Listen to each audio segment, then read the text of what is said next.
Hey guys, today we're going to be checking out two Soviet powerhouses, the AK-12 versus the AK-47. This comparison has been one of the most asked for videos to date, so with that being said, let's jump right in here and get this thing started. Like I mentioned, today we're going to be checking out the AK-12 and the AK-47, and statistically speaking, they're very similar. You guys really have a thing for asking me to review guns that are basically the same. The AK-47 has one more point in damage, the AK-12 has a little more range, and the AK-47 is a little bit faster. The differences in points between these two weapons is very small and in my opinion was hardly noticeable, except for the fire rate. You could kinda tell that the AK-47 is faster than the AK-12. But other than that, they both seem to kill at about the same rate at similar distances. In my opinion, either of these two are really great rifles in iron sight.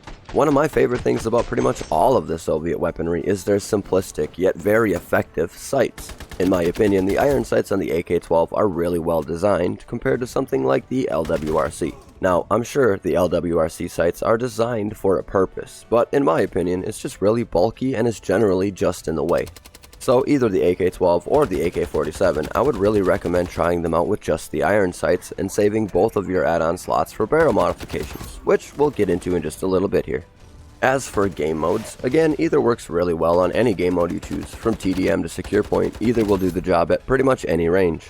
One thing to be mindful of, however, at the closer ranges, some of the SMGs will have the rate of fire advantage. You should try to keep that in mind when you're playing. Make sure to utilize the range, accuracy, and damage on whichever of these AKs you choose. Sometimes SMGs can be a bit inaccurate at the longer ranges. Use that in your favor with these two weapons. So since these two weapons are incredibly similar, what is the actual difference? And after a little bit of testing, I've come to realize there is a slight difference in the recoil patterns on these two weapons, so let's compare.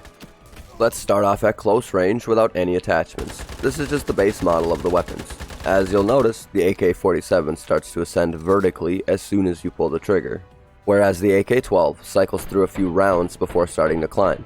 This, in my opinion, makes the AK-12 a more reliable weapon. It's going to hit exactly where you place your sights. Well, for the first few bullets anyway, then it'll ascend.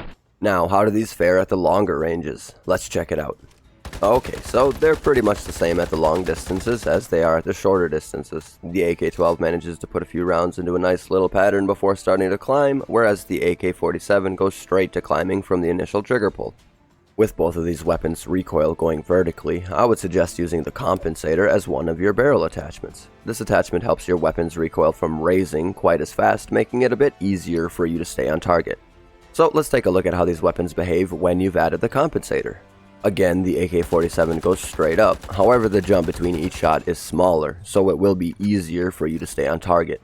Now for the AK-12, I really feel this weapon gets the biggest benefit from the compensator. I just showed you that the AK-12 has that starting period without any muzzle rise. Well, once you've added the compensator, that period is extended, allowing you to get even more lead down range accurately. I feel that the AK-12 and the compensator are meant for each other. If you're using the AK-12 as a burst rifle rather than a full auto spray rifle, it's very accurate and has a really strong punch.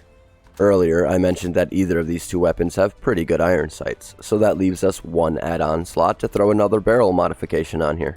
In my opinion, along with the compensator, the modified rifling works really well with either of these two assault rifles.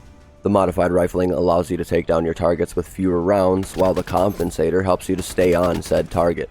Personally, if I had to choose which of these two weapons to use, I would have to pick the AK-12. The AK-47's initial buck makes it a little harder to control, whereas the AK-12 has that little period of no recoil at all. By the time the gun does start to recoil upwards, the target is generally dead. And if it's multiple targets, the recoil itself is not at all uncontrollable. Especially with the added benefits of the compensator, then the AK-12 really does become a pretty easy weapon to control.